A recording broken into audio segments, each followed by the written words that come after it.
My bad, y'all. My bad. Good afternoon, y'all. Good afternoon. I'm sitting here talking. 1 second. Give me press one if you can hear me. Press one if you can hear me. I had some audio issues. Good afternoon, everybody. Good afternoon. Press one if you can hear me. Okay, appreciate it, Dusty. Appreciate it.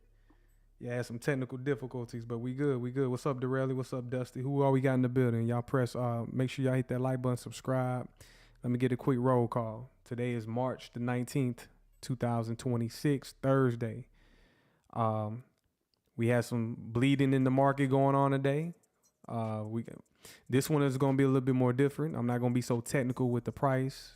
We're going to go over the markets, but I'm going to give my commentary on these world events, you know. Got a lot going on, man. We living in some critical times, yo. We living in some critical times, so I kind of want to get it off my chest. Do a little venting. Smash that like button, y'all. Smash that like button. But yeah, man, it's been a red day so far, right? I'm looking at the stock market right now. We got Nvidia down. For the most part, everything is down in the red, right? Everything is down in the red, but that's not gonna stop the world from moving, right? So let's come over to X. Let's come over to X. So if you haven't subscribed to me yet on X, make sure y'all subscribe to me. I'm thinking about doing some X Spaces.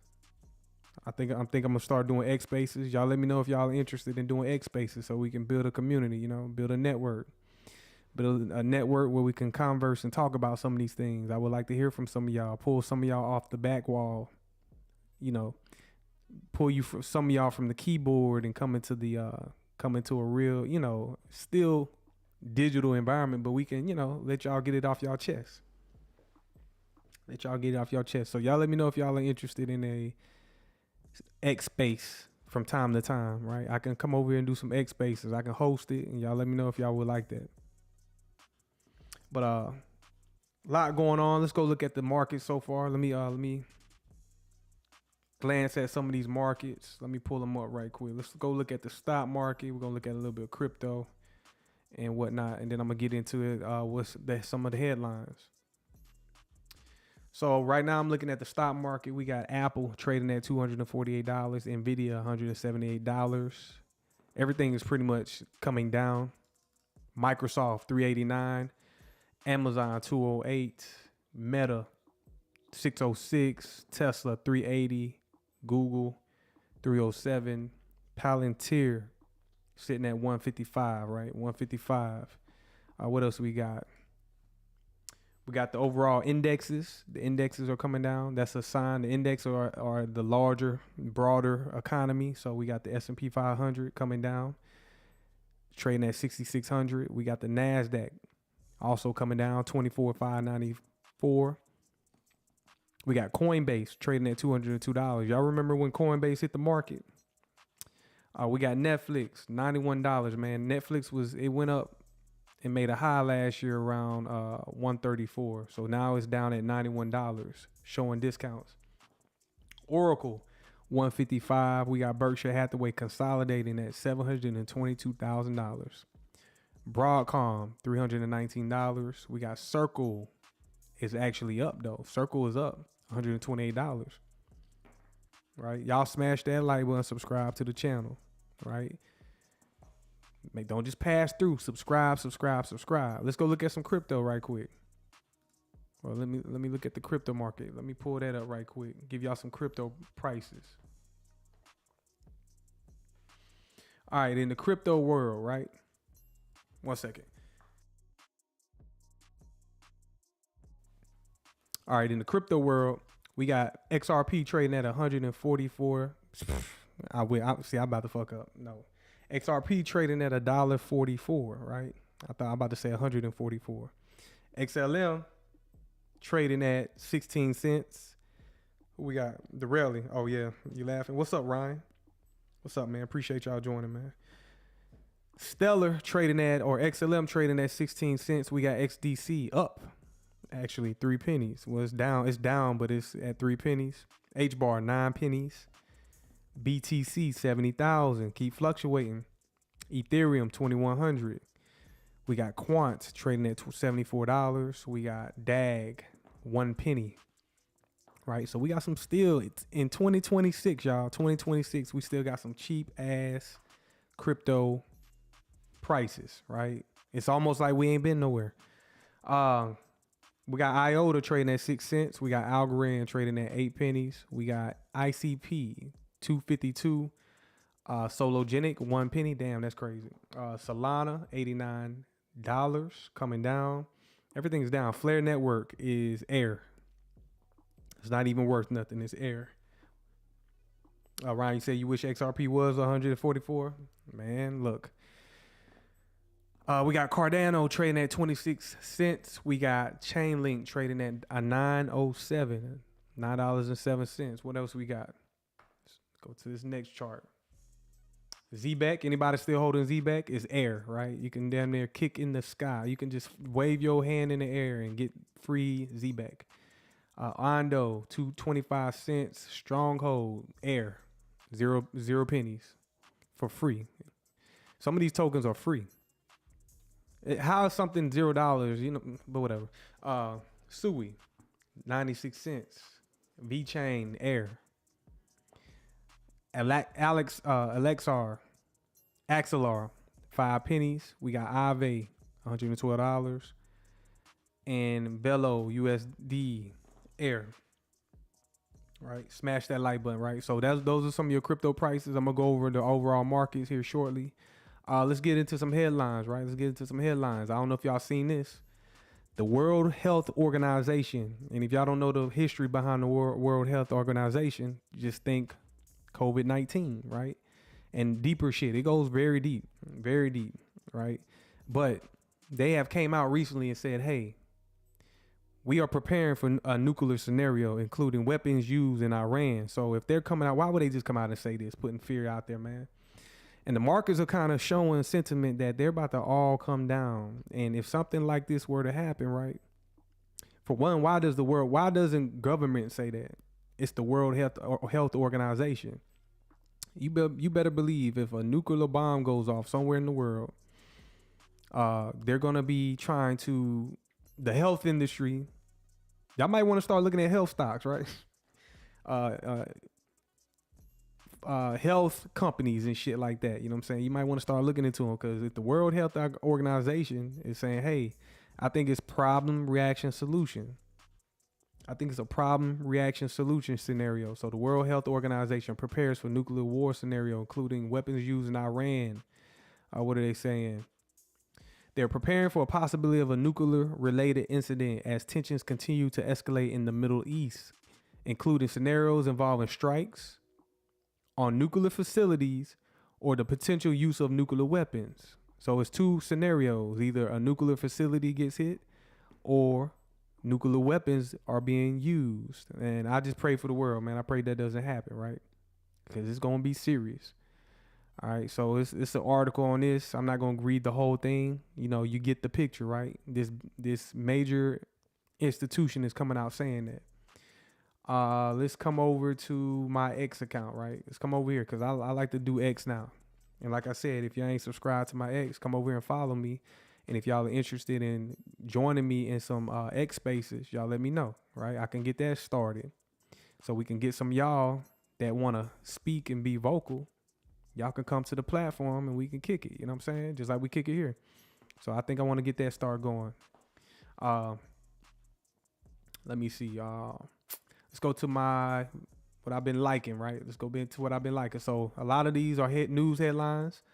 Whole lot of news headlines. So let's get through some of this stuff, right? So breaking news, right? European gas prices surged by 25%.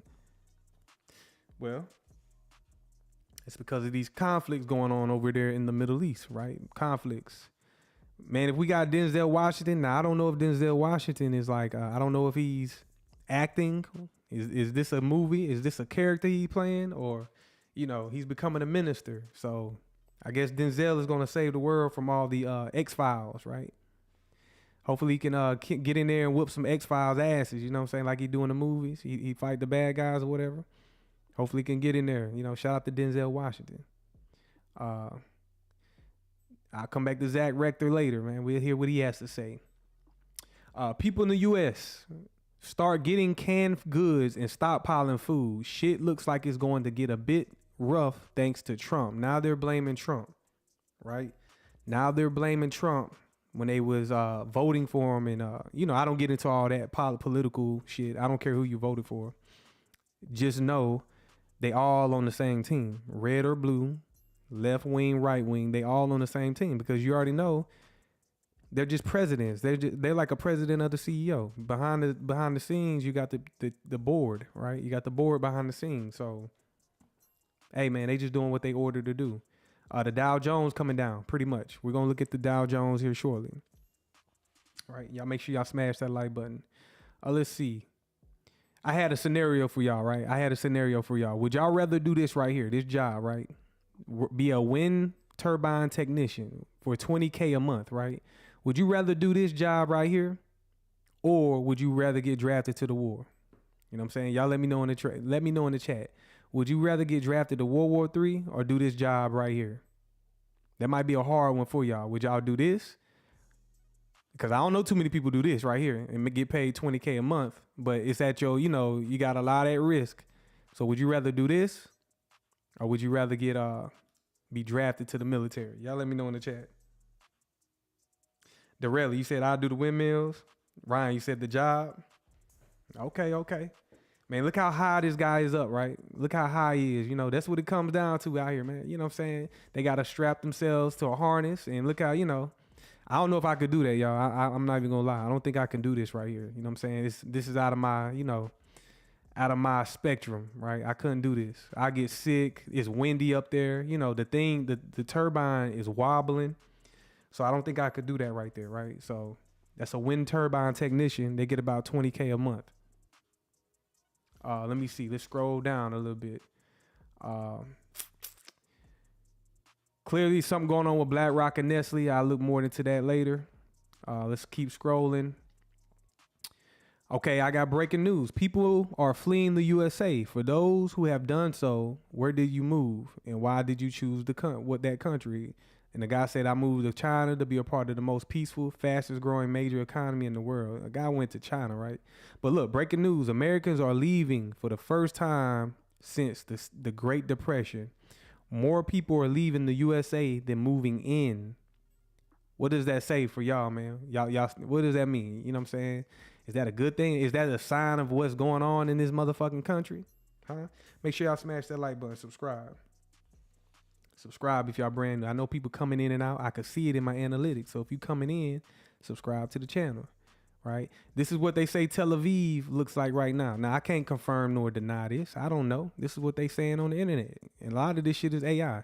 But this guy saying, you know, hey, Tel Aviv is blown to pieces. But, you know, I can't confirm that nor deny it. So I'm neutral, right? Because we don't know what's going on.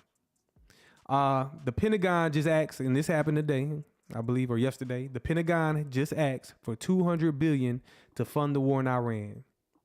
And read that number again, $200 billion for, not for healthcare, not for education, not for infrastructure, for bombs. Let that sink in. I almost titled this, let that sink in. They're asking for $200 billion to fight that war. And yet, you know, everything over here is unnecessary, right? It's really unnecessary. You know, we need $200 billion for our infrastructure. We need $200 billion to for education, you know, but no, we on some other shit, man. We being used, right? We being used. Let me keep scrolling. Somebody got a MAGA hat. We like war and high gas prices. We like war and high gas prices now. So the MAGA, they're switching over. And I've been seeing a lot of people, I voted for him for 3 years. You know what I'm saying? I've seen videos of that. And the MAGA is switching up on Trump. Because guess what? You know, the MAGA, they was one of the poorest people. Them are some of the poorest people in America. The MAGA community. And Trump reeled them right in, right? How could y'all listen to this billionaire? Y'all didn't see the play? It's crazy, man. U.S. new home sales plunge, right? USA's home sales have plunged nearly 17.6% month over month in January to 587,000. So, yeah, man, crazy. Breaking news again. Pentagon seeks $200 billion in additional funds for Iran. So, you know, they trying to get that money for Iran, and it's just going to waste. The U.S. national debt, we almost had 40 trillion, y'all. This is crazy, bro. This is crazy. And yes, the money printers are on. That's why Jerome Powell, I streamed it the other day. Jerome Powell, they neutral, but they printing money behind the scenes, right? He said, hey, we ain't gonna cut or raise interest rates. We're gonna remain neutral, but they still printing the money. And if the government, look, right up here, if they're asking for $200 billion, guess what? That national debt gonna keep going up. But national debt at 39 trillion and rising, and we can't stop it. And that's why we in the situation we in now. That's why gas is fucking $5-6. That's why your food, a bag of chips is fucking $6 now. You know, a bag of chips is $6 with air. Half of the bag is air. So yeah, shit is crazy out here. Make sure y'all smash that like button, right? They say this is Tel Aviv right now, right? Can't confirm nor deny. Let me see. Let's keep scrolling. U.S. is accelerating deployment of 2,500 Marines to the Middle East, including 3 ships for amphibious assault. So yeah, we encroaching. There's rumors that we're going to be putting boots on the ground. So what is that going to do? That's going to escalate things even more. And then if the World Health Organization is saying, hey, we got threats, we getting insights that there's going to be a nuclear weapon being used, God damn it.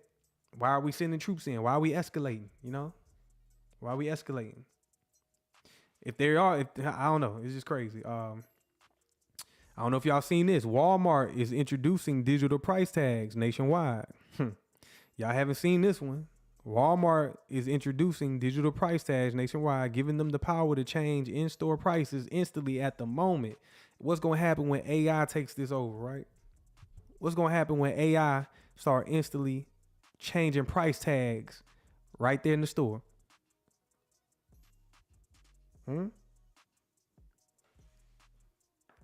You gonna be right there, right? And it's gonna be like algorithm. The interest rate gonna go up. They're gonna the Fed raises the interest rate, and you're gonna instantly see price changes. It's gonna be ran on AI, right? It's gonna instantly switch and change right there in the moment. And you're gonna be like, what the hell? And so people are gonna be rushing out the store. People are gonna be fighting each other trying to get the bag of fucking or the carton of eggs. And by the time they make it to the damn register, it's gonna change price. So Just crazy, man. What times we living in? What kind of times we living in? Let me see. 23 years ago today, George Bush announced the start of the Iraq War. Right? That was 23 years ago, man. I was just a kid, man. Let me see. I was 13. I was about 13, man. That's crazy. Just in, U.S. national U.S. national gas prices jumped to $3.84 per gallon, a rise over 92 cents from about a month ago. So, they're fluctuating. And I think going into April, by the end of this month, going into April, is going to continue to rise, right? They're just playing games right now. Let's look at this. What is this? Let's look at the different states, right? So I guess on the higher tier, right? On the higher tier is red, and then the next tier will be pink, white, blue, and dark blue, navy. So for y'all in the West Coast, right? How are y'all making out? What's gas today? I got to ask this question all the time. How are y'all making out, right? Are y'all feeling the pain out there on the West Coast? Some of y'all might not be. Some of y'all are good, but are some of y'all feeling the pain? For y'all that got to commute to work, the average gas prices is between $5.56 and $3.93. That's drastic. That's very dramatic, right? Why such a gap in price? In some areas it's $5.56, and in some areas it's $3.93. So why is it so drastic? We got the Midwest, New Mexico, and certain places, $3.92. We good where I'm at. I mean, we're good where I'm at because we refine the oil. You know what I'm saying? We down here if you down here in Texas region and Louisiana, we paying some of the lower gas prices. So we good for now. But we still feel it because we some of the more the southern states are some of the more poor states, right? So we kind of feeling it, but we got cheaper gas prices, right? We're not paying ridiculous prices. And then we got Mississippi, we got the whole Midwest pretty much are paying it. Y'all haven't felt it yet. So I don't know why. I don't know why the Midwest haven't felt it.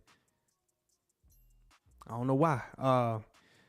Let's see on the East Coast, right? On the East Coast, they're pretty much neutral on the East Coast, right? So it's mainly y'all on the West Coast. Alaska, how are they gonna raise the gas prices on Hawaii, right? I understand Hawaii, they don't produce oil and gas and shit. I don't even know how they import gas over there. Like, I guess they send tankers. I never thought about Hawaii and how they get their gas, right? I'm gonna have to go do some research on that. But I'm assuming we gotta ship the gas to them through tankers. So that's interesting. So if something major happened, right, Hawaii is gonna get completely cut off. And I think Alaska got plenty of oil, but Hawaii, if something happened like a conflict breakout, Hawaii is gonna be, it's gonna be looking like the end of days in Hawaii because no vehicles gonna be moving. That's what I'm assuming. I could be wrong. Make sure y'all smash that like button, subscribe. Subscribe if you're brand new. Don't just come through. Subscribe, show some love. Come in the chat, man. Come in the chat. All the animals, right? Look at all the animals. Why we us humans doing just dumb shit, animals are just like, and they call us animals, right? So this is how the animals in the forest and shit on Earth, you know what I'm saying? It's springtime where I'm at right now, so the birds, they waking me up in the morning, and it's very peaceful, right? It's very peaceful. Like when the season change, the animals change. So it's like in the wintertime, they kind of like in hibernation and whatnot. But as soon as spring start blooming, here they are, they up early, they singing and shit, the birds in the trees singing. So it's very peaceful, right? But look at us, why we can't be peaceful. We got to just do destructive shit and do dumb shit, right? We just got to do the ignorant shit, right? Just ignorant people. For the first time in history, an American F-35 just has been hit, allegedly. I'm going to keep saying allegedly because we can't confirm this shit. But they're saying Iran has taken down an F-35 fighter jet. Iranian defenses are hitting our best jets. That's what they're saying. And they got footage of it, allegedly. Xi Jinping, I don't know how to pronounce his real name. I don't know how to say it because, I'm American. But Xi Jinping, that's how I say it, tells the army not to fear death in a demonstration in Chinese military power. I think I played this video before. I'm not going to play it again. But there you go. You see it? He's telling them not to fear death. Who are they preparing for? I don't know, man. I don't know. Let's keep going. Holy shit. Excuse me. This is a massive world crisis. Qatar's largest LNG plant in the world is burning. So I guess they struck Qatar. We're going to look at oil here in a minute. 94.60, right? 94.60. Let me see. This is engineered. Energy crises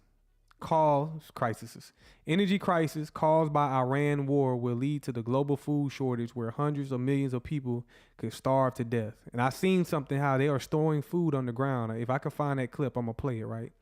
They're storing food underground. I'm gonna find that clip. I'm gonna come back to this guy right here. This guy was mistaken for Epstein, but he's not Epstein. You know what I'm saying? He had to come out like, man, this is crazy.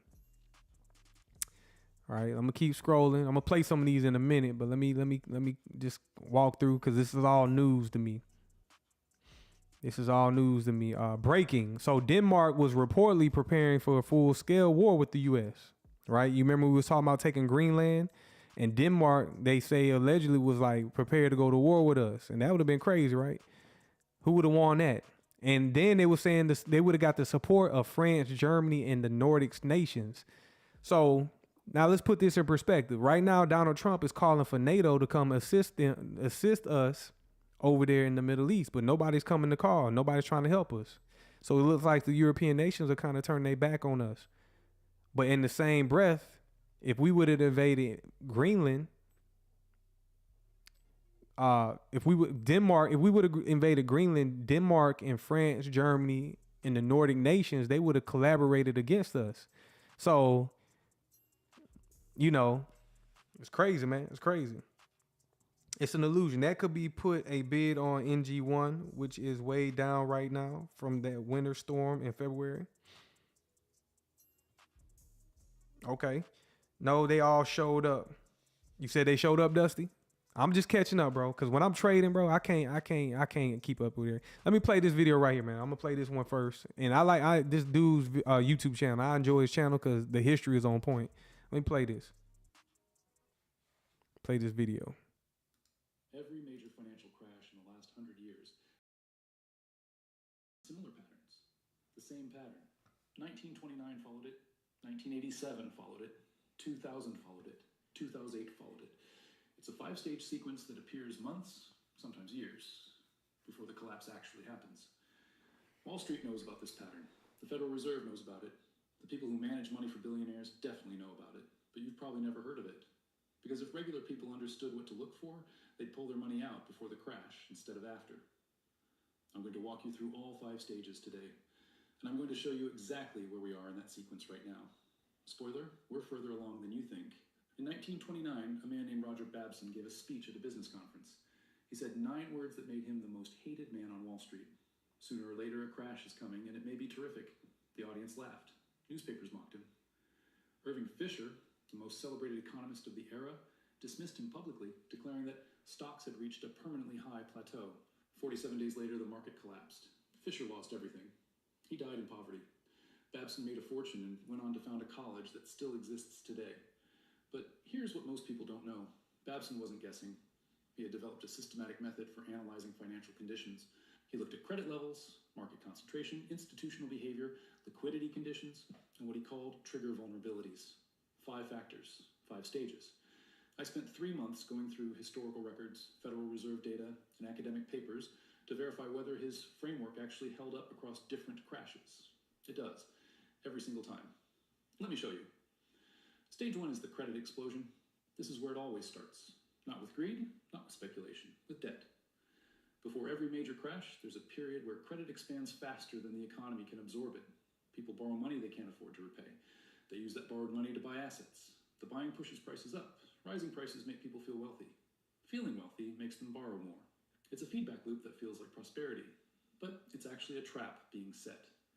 In the late 1920s, margin debt exploded. Ordinary Americans were putting down 10% and borrowing 90% to buy stocks. By 1929, total margin debt equaled the entire federal budget. Factory workers were leveraged like hedge funds. In 2007, it was mortgage debt. Banks created exotic instruments that let people buy homes with no money down. They packaged those mortgages into securities and sold them to pension funds. The leverage was hidden, but it was everywhere. In 2000, it was corporate debt. Companies with no profits borrowed billions to fund expansion. They used stock as collateral. When stock prices fell, the whole structure imploded. Now look at where we are today. Official margin debt sits around $750 billion. But that number is a lie. It only captures a fraction of the actual leverage in the system. Add in securities-based lending, where wealthy investors borrow against their portfolios, and you add another $800 billion. Add in the leverage embedded in options markets, where a small amount of money can control massive positions. And you add trillions more in notional exposure. Add in corporate debt, which has exploded to over $10 trillion, much of it used to buy back stock rather than build businesses. Add in government debt, which has crossed $34 trillion and requires interest payments larger than the defense budget. As a percentage of GDP, total debt in the American economy is now higher than it was in 1929, higher than 2008, higher than any point in recorded history. Stage 1 isn't just flashing red, it's on fire. Stage 2 is the concentration trap. Here's something they don't teach you in finance class. Crashes don't just happen because prices are high. They happen because risk is concentrated. When a small number of assets carry a disproportionate share of the market's value, the system becomes fragile. All it takes is one of those assets to stumble, and it drags everything else down with it. In 1929, the market was dominated by a handful of glamour stocks. Radio Corporation of America was the superstar, who went from under $2 to over $500 in a few years. People didn't understand radio technology. They just knew the stock kept going up.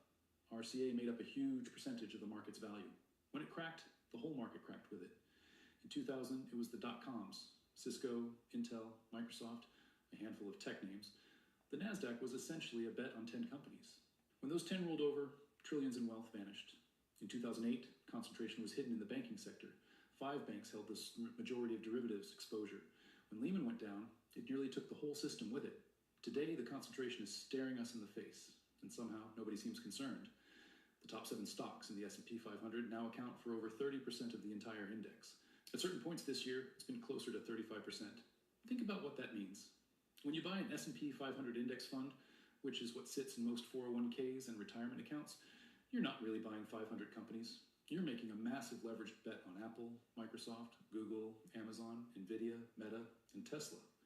If those 7 stocks drop 50%, your diversified index fund drops 15 to 20%, even if every other stock stays flat. And here's the thing about those 7 stocks. They're all trading at valuations that require perfection. Not good earnings, perfect earnings. Any disappointment, any slowdown, any crack in the narrative, and the selling will feed on itself. Passive investing has made this worse. Every dollar that flows into an index fund automatically buys more of the biggest stocks, pushing their prices higher, increasing their weighting, which means the next dollar buys even more. It's a momentum machine that works beautifully on the way up. On the way down, it reverses. Every dollar that flows out sells the biggest positions first. Forced selling creates more selling. This is stage 2, the concentration trap. And we're deeper in it than we've ever been. Stage 3 is the smart money exit. This is the stage that makes me angriest, because it reveals how the game actually works. Before every major crash, there's a period where institutional investors, the banks, the hedge funds, the family offices, the billionaires, quietly reduce their exposure. They sell their positions, they raise cash, they buy protection, they don't announce it, they don't warn anyone. In fact, their public statements often say the opposite. They tell you to stay invested. They tell you the fundamentals are strong. They tell you not to panic. And while they're saying that, they're heading for the exits. Y'all hear that? Stay invested. Don't that sound like what's going on right now? Y'all don't see the play? Y'all don't see it? Huh? I can go to the chart right now and show you they done exited, especially in these major assets. I can go right now and show. Let's come over here to the let's say the S&P, even crypto, right? They out of there. They waiting for. They head for the hills. They sitting in cash, right? They sitting in cash. Let me come over here to the S&P, right? Shout out to y'all, man. Make sure y'all smash that like button, subscribe. What's up, Jay Manson? Still an hour our money. Yeah, man, it's happening now, right? Y'all don't see it, right? So what they did was, I'm looking at the S&P 500 right now, right? And if you just go back to 2025, last year, right? Look at this extreme. Okay, S&P. Let me see.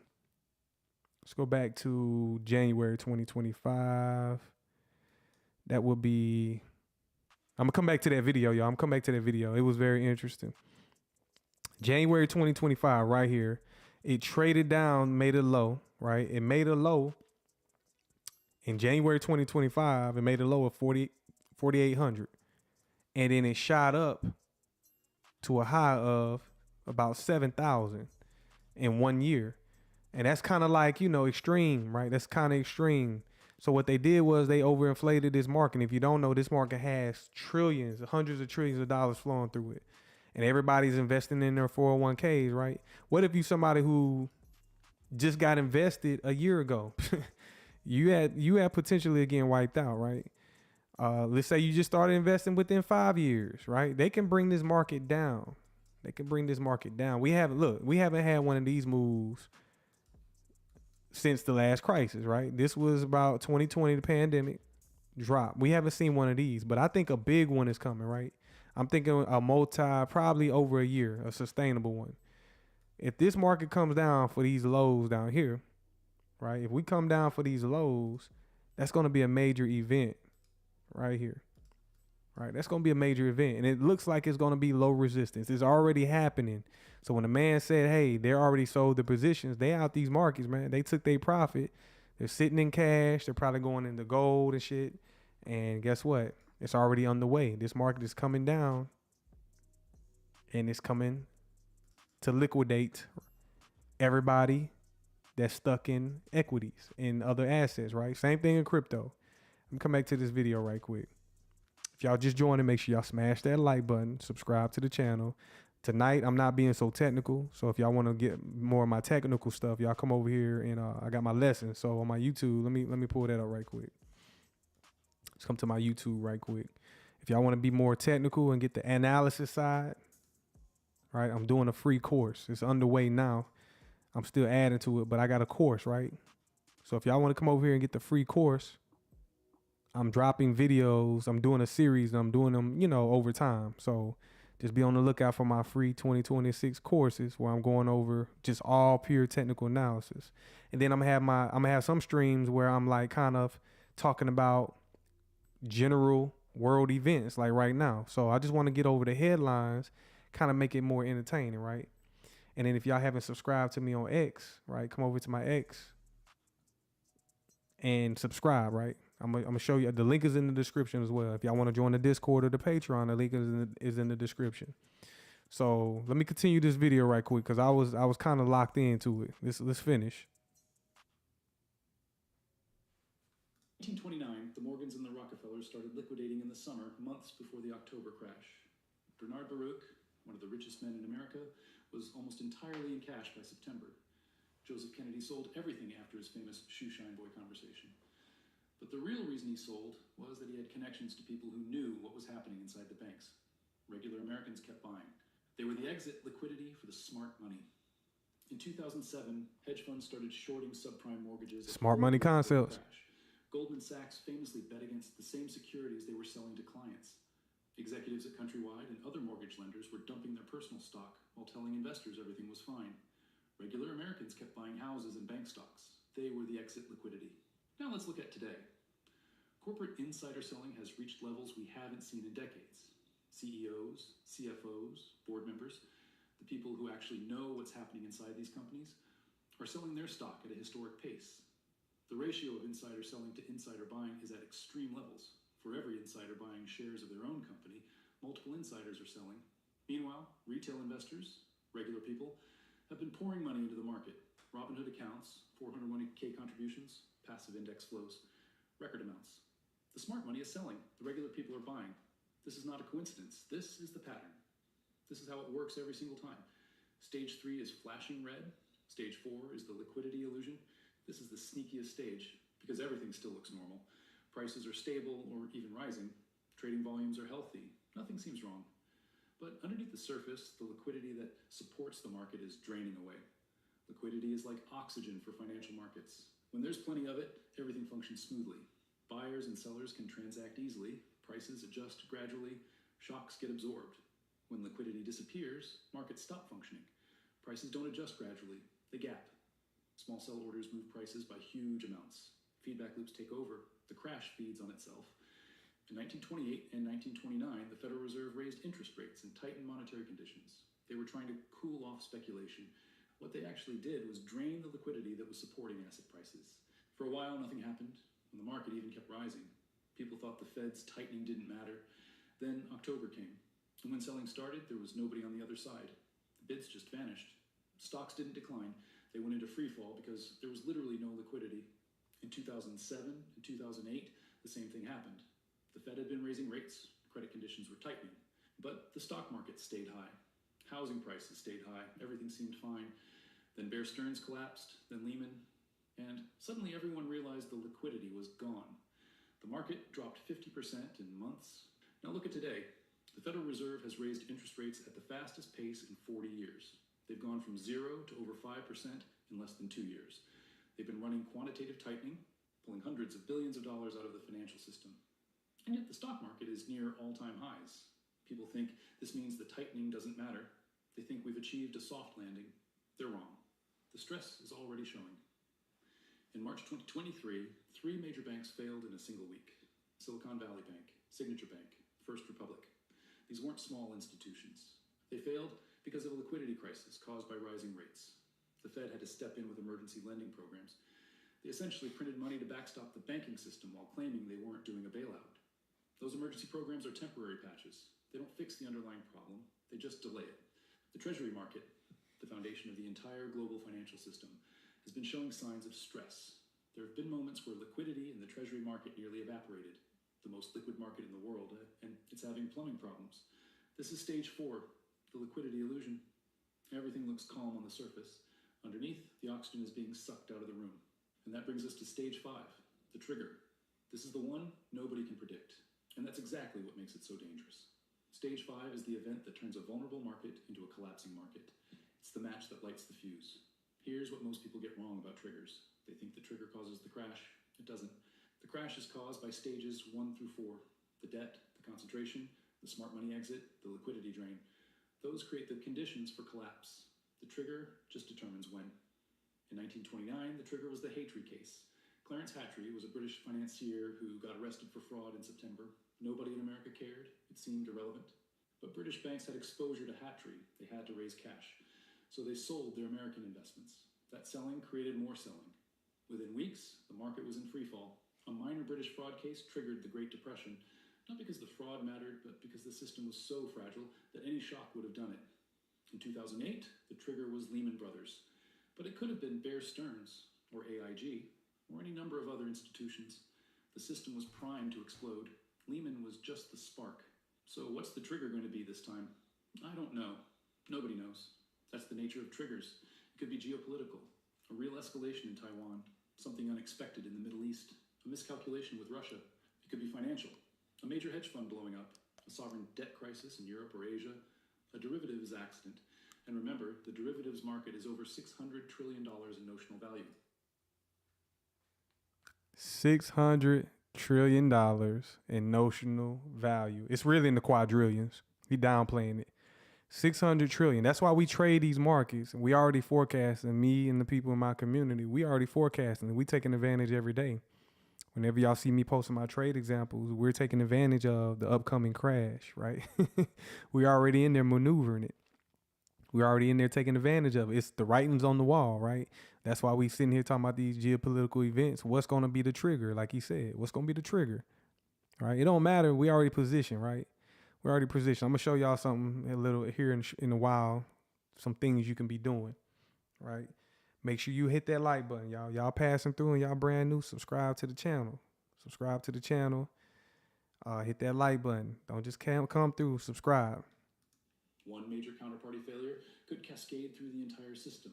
It could be something in the banking system, more regional banks failing, a run on a major institution, a crisis in commercial real estate that takes down the lenders who financed it. It could be political, a constitutional crisis, a debt ceiling standoff that goes wrong, a loss of confidence in the dollar. Or it could be something nobody is talking about. That's usually how it works. The trigger is never the thing everyone is worried about. It's the thing nobody sees coming. What I do know is this. When stages 1 through 4 are all flashing red, the trigger usually arrives within 12 to 24 months. We've had 4 stages confirmed since late 2024. That puts the window somewhere in 2025 or 2026. Now let me tell you what this doesn't mean. I'm not telling you the market is going to crash tomorrow. Timing is impossible. Markets can stay irrational longer than you can stay solvent. Anyone who tells you they know exactly when the crash is coming is lying. I'm also not telling you to sell everything and hide in a bunker. That's not a strategy. That's panic. What I am telling you is that the conditions which preceded every major crash in the last 100 years are present right now. All 5 stages are either active or imminent. This is not normal. This is not a drill. The question isn't whether you believe me. The question is what you're going to do with this information. Roger Babson didn't just predict the 1929 crash. He prepared for it. While everyone else was leveraged to the hilt, he held cash. While everyone else bought stocks at the top, he bought farmland and hard assets. When the crash came, he was positioned to survive and thrive. Irving Fisher, the genius economist who mocked Babson, lost everything. His fortune, his reputation, his legacy. He spent the rest of his life trying to recover and never did. The difference between them wasn't intelligence. Fisher was probably smarter. The difference was that Babson paid attention to the signals. He respected the pattern. He positioned himself for what was coming instead of what he wished would happen. You have the same choice right now. You can look at the data I just showed you and decide it doesn't apply to you. Markets always recover eventually, right? This time could be different. Or you can ask yourself some uncomfortable questions. How much of your wealth is in the stock market right now? Not just your brokerage account, your retirement accounts, your pension if you have one, your home equity if you live in a bubble market. How much of that is concentrated in a handful of mega cap tech stocks? How much of your financial security depends on prices staying where they are or going higher? If the market dropped 50% over the next 18 months, which is what happened in 2008, would you be okay? Would you lose your retirement? Would you have to delay your plans by a decade? I'm not telling you what to do. I'm not a financial advisor. I'm a historian. I study patterns. And the pattern is clear. The people who get destroyed in crashes aren't stupid. They're just unprepared. They trust the experts who tell them everything is fine. They believe the system is more stable than it is. They assume someone would warn them if something was really wrong. Nobody warned them in 1929. Nobody warned them in 2008. Nobody's going to warn you now. The warning is the pattern itself, and now you know it. What you do next is up to you. If this video helped you see something you did. All right, y'all. So y'all let me know in the chat, man. What's it's like what's that game where you run around the last chair? Everybody is trying to get a chair and the last man standing. That's what's going on right now. Are you over leveraged in stocks? Are you over leveraged in crypto, right? Are you over leveraged in cash? What do you do, right? What do you do? And then what's going to be the trigger? Y'all let me know in the chat. What y'all think is going to be the financial trigger? I don't know. All these scenarios could play, one of them can play out or something that we might not see. Y'all let me know in the chat. Yeah, musical chairs. Appreciate it. It's like musical chairs. Like, where do you go, right? This is the game. The elites know. It's like, okay, where do I position myself? And, one guy, I could be the smartest guy in the room, but I could be wrong. And it could be the slowest person in the room and they could be right. So it's like, damn, I didn't see that coming. So you got to have a broad mind, a broad perspective, right? So Ryan said, hang on tight. Dorelli, duck, duck, goose. Yep, it's duck, duck, goose. Make sure y'all smash that like button, y'all. Smash that like button. We just covering some headlines, covering some news. I think that was educational. He put it in perspective for y'all, right? Let me see. For my crypto, oh shit, let me go back. For my crypto people, right? This how it was, right? This is how it was when Bitcoin and XRP went up. And he told your boss, but when it came down, it was like, hey boss, I'm coming back to work. It was a fake pump. How many of y'all done did that right there? You called out, I'm done, but you come back. U.S. to launch a nuke to be stopped by something or someone not of this world. So that's more conspiracy line. I'm gonna come back to that. Let me see. Let's see what this guy is talking about. Those who bless Israel will be blessed, and those who curse Israel will be cursed. I'm not gonna get into that, but let's play this right quick. This economy is so bad. $33 for toilet paper? We can't even afford to shit. Like, are we dead serious right now? Like, are we dead ass? Is this real life? Look at that. $7.29 for the big bag, the party size bag of Ruffles chips. $7.29, bro. $7.30. They might as well put the 30 on there. $7.30. You know what I'm saying? Yeah, yeah. Let's look at some of the prices right quick. Darrell, he said, "Damn, and you live in Cali, Darrell? Shit. Look, a pack of what is this? Ground beef, right? A pack of ground beef, $35. Something was like $43. Yeah. So, yeah, man. Shit, real.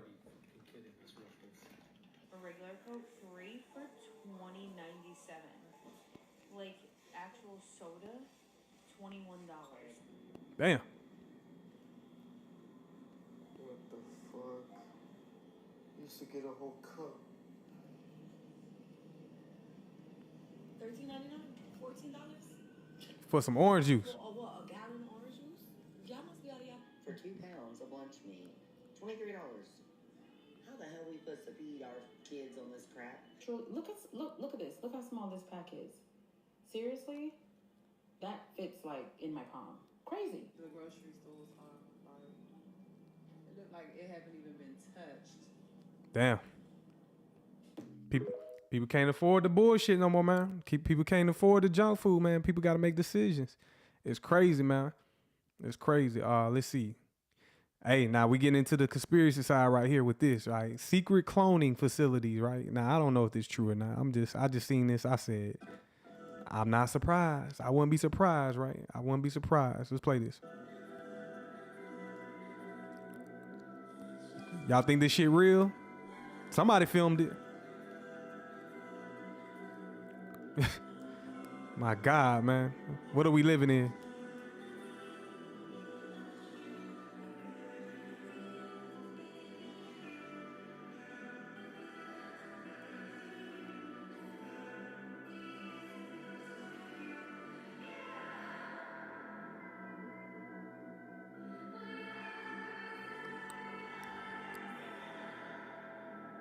Yeah, man, they saying that now. I don't know if those people are real cadavers or if they fucking, if that's, I don't know.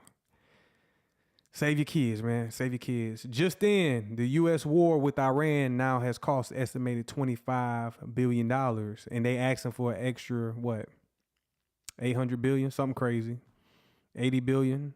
But we're already running it up. Come on, man. It's just insane.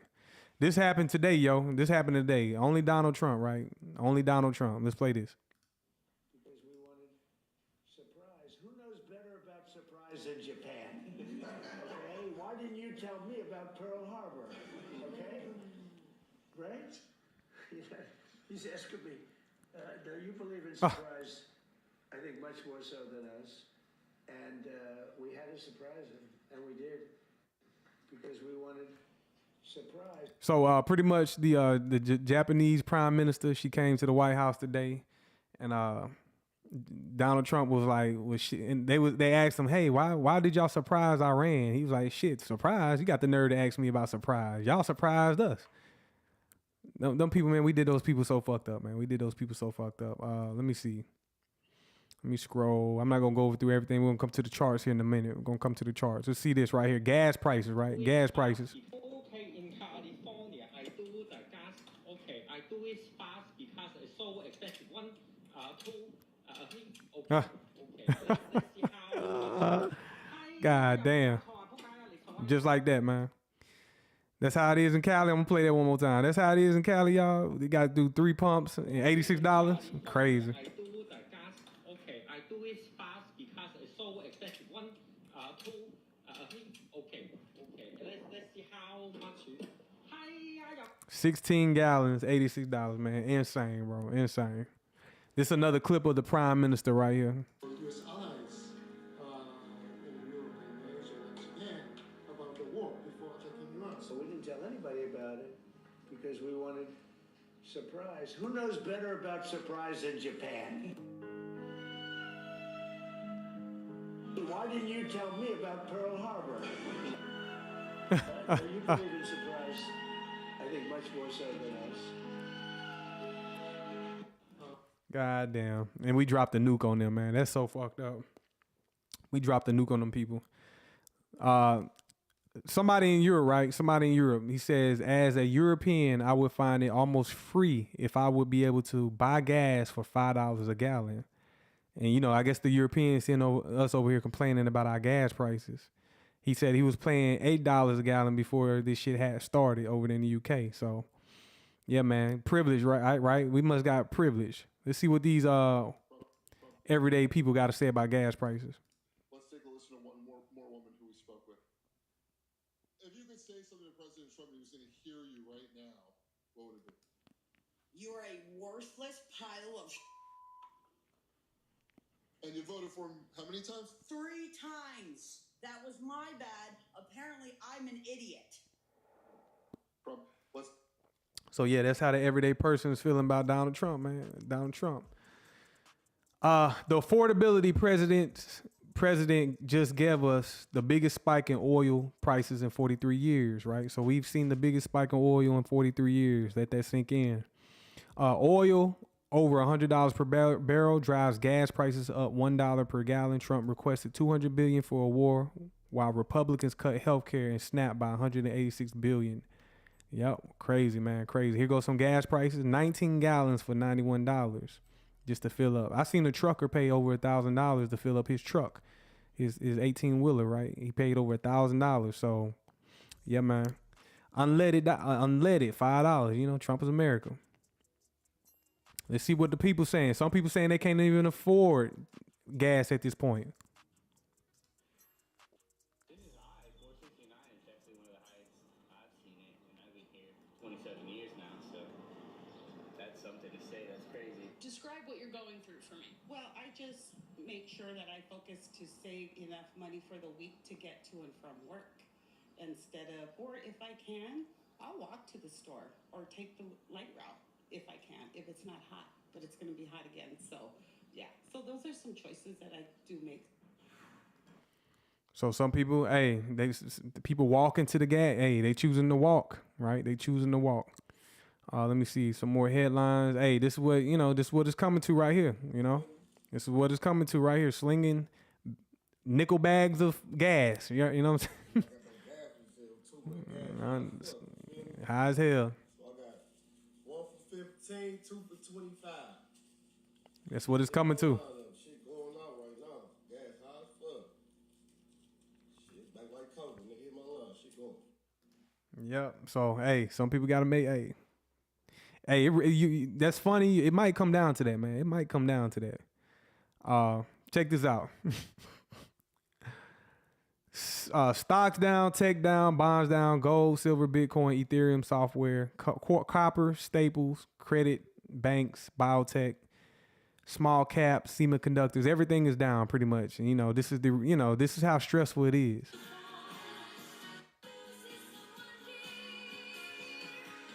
Fuck, it's stressful. It's fucking stressful out here, man. It's stressful. Let me see. Let's see.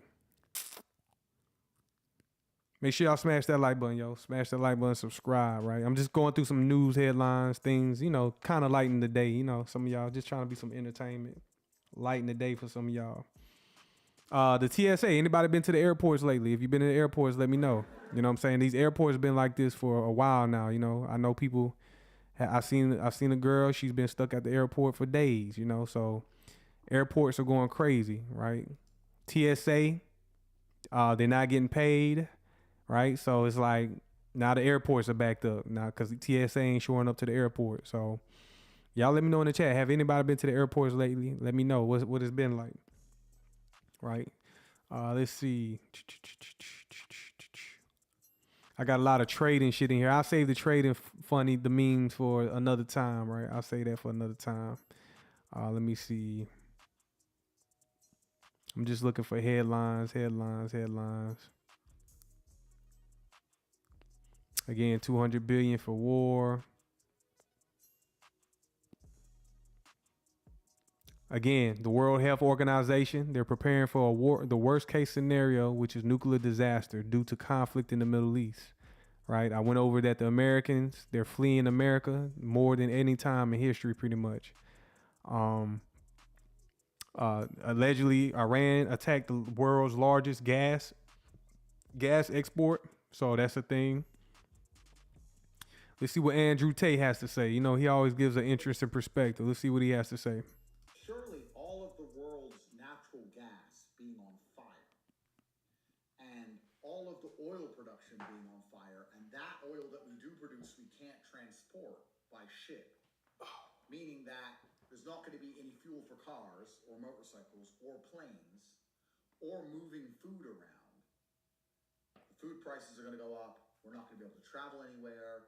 The cost of flying is going to go up. The cost of heating your home is going to go up. The cost of finding gas for your car is going to go up. Isn't that like a worst case scenario? Genuinely, I'm asking guys. All of the world's oil and natural gas is on fire. The two teams which are causing this mass destruction are both ideologically opposed to the point where, depending what side of the fence you sit on, the other is considered maniacal.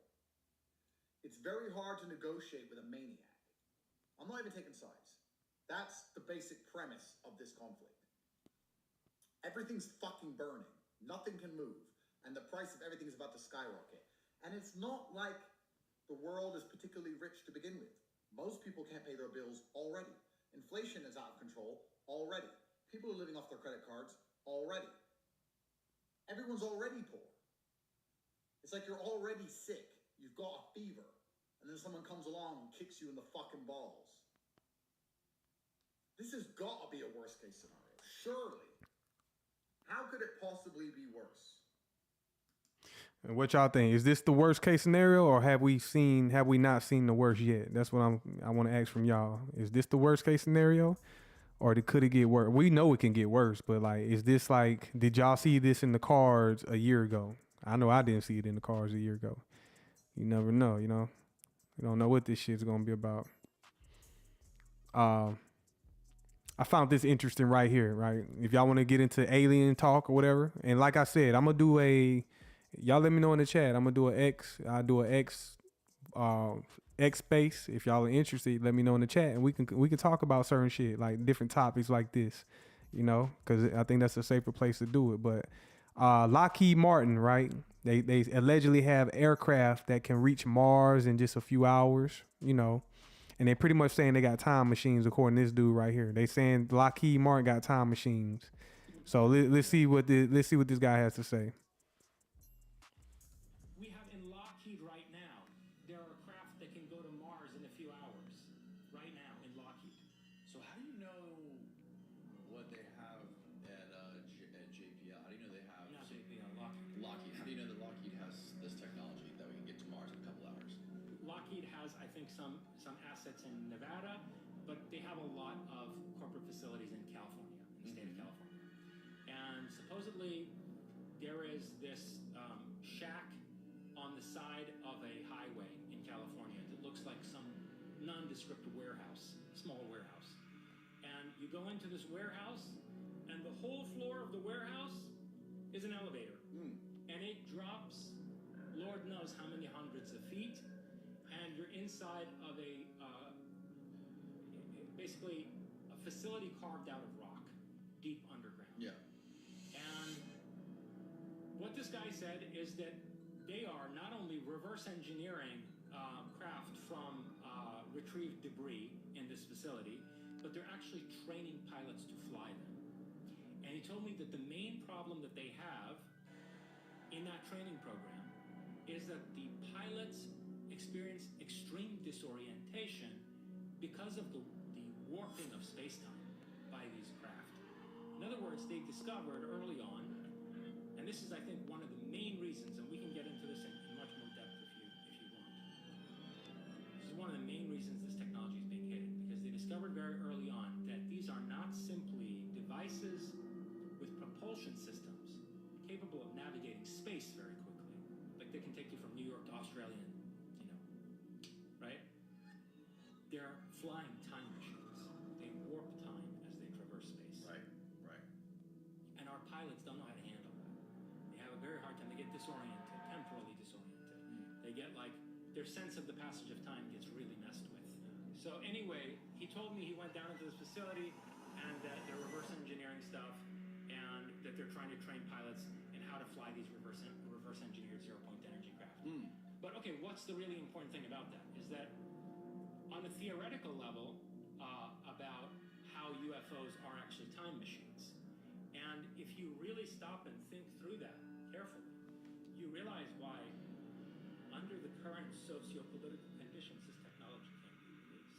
With the kind of society we have, domestically, globally, with the state that humanity is in at the present time, the release of that kind of technology into the public sphere would be utterly catastrophic, right? I mean, you can't give Tom, Dick, and Harry a time machine to put in their garage.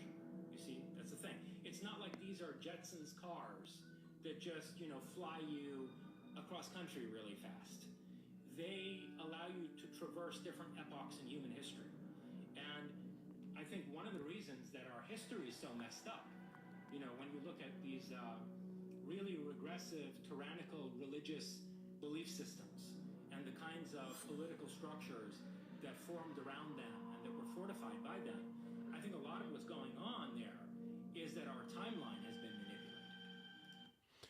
So there you go, man. That's for my I got a conspiracy community as well. That's for my conspiracy folks. I'll let y'all ponder on that. I think it's real, to be honest. I think we ain't just seen it. We haven't seen it yet.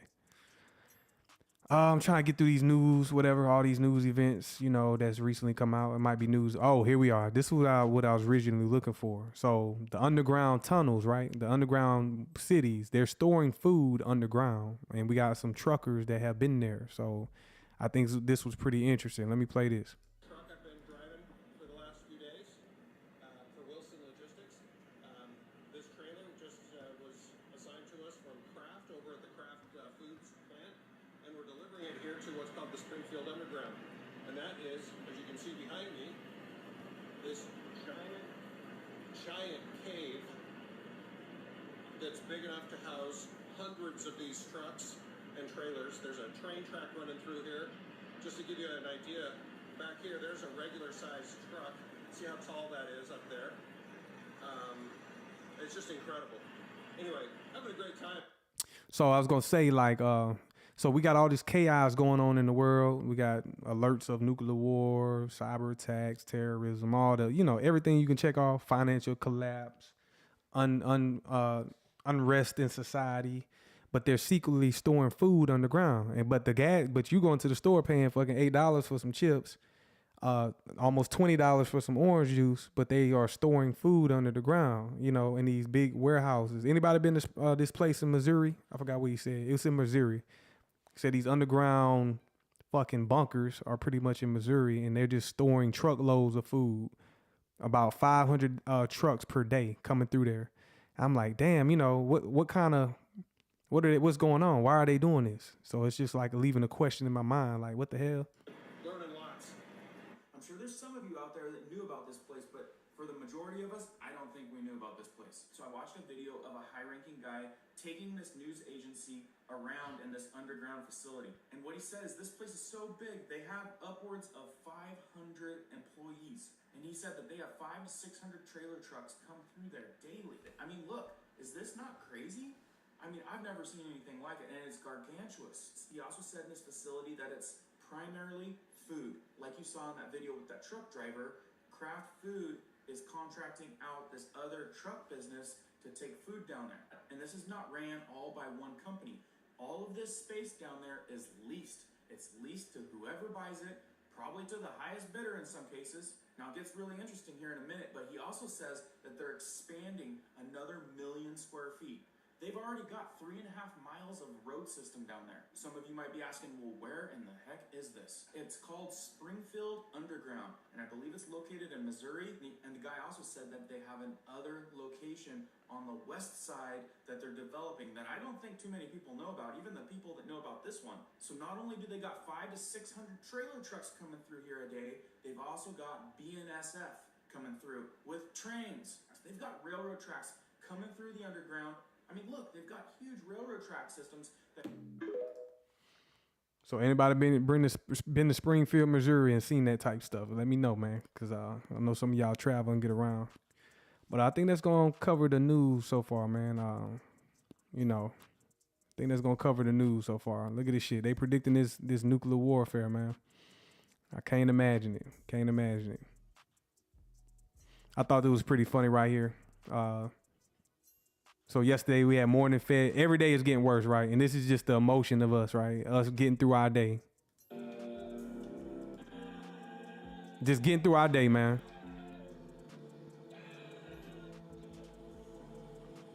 We got life situations, people getting laid off, people getting fired, you know what I'm saying? food prices going up, people relationships falling apart, divorces and shit. Life is just stressful, man. Life is just stressful. But I'm not here to put y'all down, man. Let's talk about the markets, man. Let's come over here and talk about the markets. So, all right. Hopefully I entertained y'all a little bit. You know, hopefully I entertain y'all. But when it comes to the markets, right? First thing I want to do is I like to look at the treasuries, right? You got to look at the treasuries because right now the treasuries are going down. They're selling off, right? They're in the sell program. So when the treasuries go lower, let's say for the 30-year, for example, 30-year treasury bond, which is the debt market, 30-year treasury bond going lower, that makes the 30-year yield or the yields go higher, which forces the dollar to go higher. So whenever treasuries sell off, right, the dollar gains strength. The dollar gains strength and inflation rises, right? Inflation rises. So somebody's selling treasuries in exchange for dollars. So the dollar is starting to rally, and that's putting economic strain on the economy. So if you don't know, all markets start with this market right here, or these markets, the treasury, the 30-year, the 10-year. Those are the primary yield, the bonds. That represents the debt market, right? So they're printing debt, right? They're printing it off. They're printing it. Nobody's, they're just printing it. So let's look at the dollar. Let's look at the dollar, right? The dollar has been rallying, but it recently just came down and retraced. So what the dollar did, it went up. It's been rallying for the past couple weeks. Hit a key level. That's not random. Hit that key level right there. And now it's kind of retracing. But as it retraces, I don't think it's done going higher. I just think it's just a retracement. But as it retraces, y'all in the chat, for my technical analysis people, what is this in the chat? Right? What is that in the chat right there?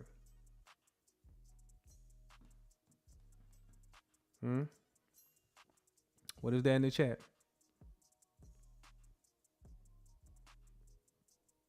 Yes, Dorelli, volume and balance, but it's a suspension gap. So I'm gonna show you, Dorelli, it's a suspension gap. So when we zoom in, right, on the dollar, this is a key level. So if y'all are following these markets, you might want to mark this out. So we got a volume imbalance at the top. We got a small little volume imbalance at the bottom. Both of those combined creates the suspension gap. There you go, right there. So it's just another form of a BISI, right? It's in the family of fair value gaps.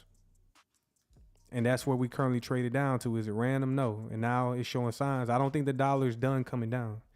I don't think it's done coming down. So as the dollar gains strength, right, we're in a risk-off environment. So whenever we're in a risk-off environment, stock market go down, crypto go down, right? A lot of things go down. So let's look at gas. I mean, not gas, but oil. Let's come over here and look at oil. Thought I had oil pulled up. Here we are right here. Oil. So oil currently trading at $92. It's fluctuating, bro. They playing games with us. It's showing sign. It's acting like it want to stabilize, but I don't think it's done. We got 11 days left in the month as well. So just by zooming out, go down to the monthly. Just by zooming out, I don't think it's done, man. I think by April, it continues to go up. I think it kind of goes up. If we don't get nothing resolved over there in the Middle East, I think oil goes up into the summertime. So I think we're gonna have a rough summer, right? So y'all get prepared. You know how those summer months get. Summer months get real hard, especially like when you out there in the workforce, when y'all out there in the field or whatnot. So summer can get real hectic. You got a lot of people's kids are out of school, a lot of people traveling, but you stuck at work. So you got to fight through all that every day. So yeah, I think they're gonna have high gas prices in the summer. Right, so oil, it's kind of stable right now. It's kind of quiet, $92, but I'm expecting it to go higher. What else are we going to look at? And if y'all want to look at something, let me know in the chat. I'll check it out. Dorelli, as if it's being hot as hell ain't bad enough. Yep, and being hot as hell. So y'all know how them summertime get, man. If y'all out there in the field, I already know. I've been there. Trust me, I've been there. NASDAQ, I got it coming down, but it's just consolidating. It should have sold off today, right? We was in there trading today. We're expecting a bigger sell-off, but they're manipulating these markets, yo. Everything is manipulated. But I think the fix is in. I think they're gonna come down with it. I got these higher time frame levels that I'm looking for. Right, we got a BISI in here. I think we blow through that eventually, and I think we come down to this BISI right here. And this is a monthly time frame, but I think this is where we're gonna be headed, and that can be very significant right there. Boom, right there. Right. So over the next few months or whatever, I can see it drawing down to this level. Next few weeks, months, we can draw down to this level, and that's gonna be a deep retracement for the NASDAQ. The same for the S&P 500, right? Same for the S&P 500. This is a weekly chart. Kind of under the same program, slightly different, but I can see it coming down. And as it come down, let me go out to the monthly. Same kind of similar chart. If you don't know, they kind of trade together. I can see the NASDAQ kind of slipping, coming down. And as it comes down, I can see this level in here for the S&P 500. Similar to the NASDAQ. Right, I could see it drawing down to that level, BISI, because what? This was made inefficient. They didn't offer any selling in there, right? There was no selling inside of that BISI, right? Let me show you the difference. Y'all take y'all notes, pull y'all notepad out for the ones that's still here, right? For the ones that's still here, if y'all been here, make sure y'all hit that like button, subscribe. But this price level in here, right? It's clearly inefficient because they didn't offer any selling. So what about this candle above it? See this candle right here? Well, this candle right here, the wick, see how the wick drops down and it completely fills this candle to the left? That candle was made efficient. So that's how you know I don't need to refer to this, because when we drop down into this candle, that candle was filled and made efficient. This candle right here below it is inefficient because there's no filling of this void in price. And if you don't know, the markets are algorithmic, and algorithms are going to want to refer back to inefficient price action to complete it, right? To complete it. And then we got a small little gap here, and we got a small little gap here. This gap right here was made efficient, right? Made that efficient, we left it. We can trade back down into it as well. But if we trade down to it, I'm going to expect us to invert that and come lower to this gap right here. And then right here, we're creating a potential volume imbalance right here. It's not, I'm on the monthly, so it's not there yet, but I'm creating a potential volume imbalance right here for the ES. The Dow Jones, right? The Dow Jones, let's go down to the monthly. On the Dow Jones, I can see it coming down. Let's see, monthly time frame. I could see it. It's already traded into this BISI, and these consecutive down close candles. What is that right there? Consecutive down close candles. We already traded down into it and rally higher, but now we're in these weird levels where we're at these all-time high levels. So right here, that's a BISI, buy side imbalance, sell side inefficiency. If you want to count these order blocks, there they are right there. These down close candles. So if I want to take a trend line, take the opening price of this candle right here, draw it out to the right. Boom, BISI. Buy side imbalance, sell side inefficiency. Right? Trade up, come down. Now we there's nothing to the left, right? There's no information, no data. So these markets are in unknown territories. So whenever they put the market in these wild territories that we never seen before, they can start pulling manipulation moves, drawing everybody in, kind of like that video I played earlier. You know, they're selling everything while retail is left holding the bag, and that's pretty much what's happening. That's what I'm seeing. That's what I'm forecasting. Right? Retail is, oh, let me invest in the Dow Jones, and next thing you know, you end up getting liquidated. What else? Went over oil. Got Bitcoin. BTC trading at 70,000 right now, 70,400. Bitcoin recently rallied higher. When it rallied up, look at that high right there. When it rallied up, it took out this buy side liquidity right here. I'm gonna highlight that. Right? Swept that high right there, which is buy side liquidity. Smart money, they took profits right there. They lured everybody in. Oh, we're going higher. You know, everybody was praising Bitcoin. Everybody thought it was going up. They thought it was going to break out. But nope, they took out the liquidity. And then offload their long positions. Now it's coming down, right? Now it's coming down. I could go down lower. Let's go down to a 15 minute just so I could show you some intraday price action, showing you that this works on all time frames, right? You can clearly see a market maker buy model. We go up, take out the liquidity over here to the left. Take out liquidity, right? They offload their long positions. It starts breaking down. And if we wanted to short Bitcoin, which I don't know why people wouldn't want to get in here and short this, but check this out. We come up here, right, and we drop. We trade up SIBI or BISI. SIBI, my bad, SIBI. Trade into the SIBI right here. Sell side imbalance, buy side inefficiency. Boom, like that. Trade into that. We got this right here. This is also an inversion fair value gap. So we trade below it, trade back into it. Let me highlight that inversion fair value gap for y'all. Right here. So you got multiple confluences. You got multiple things you could be using. So that's an inversion fair value gap. I'm gonna give it another color right there. So you got a SIBI plus inversion fair value gap. Those could be your shorting points.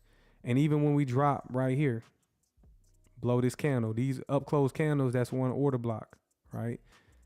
But it drops, creates another SIBI. Sell side imbalance, buy side inefficiency. And as it's dropping, right, it's taking out lows over here. It's taking out liquidity. Consolidates, retraces back up,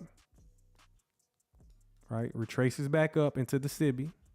Consolidates, drops again, retraces back up, SIBI, creates a Dylan range, swing high to swing low right here. Let me change my settings for y'all. Swing high to swing low. I'm going to change it to Dylan range right there.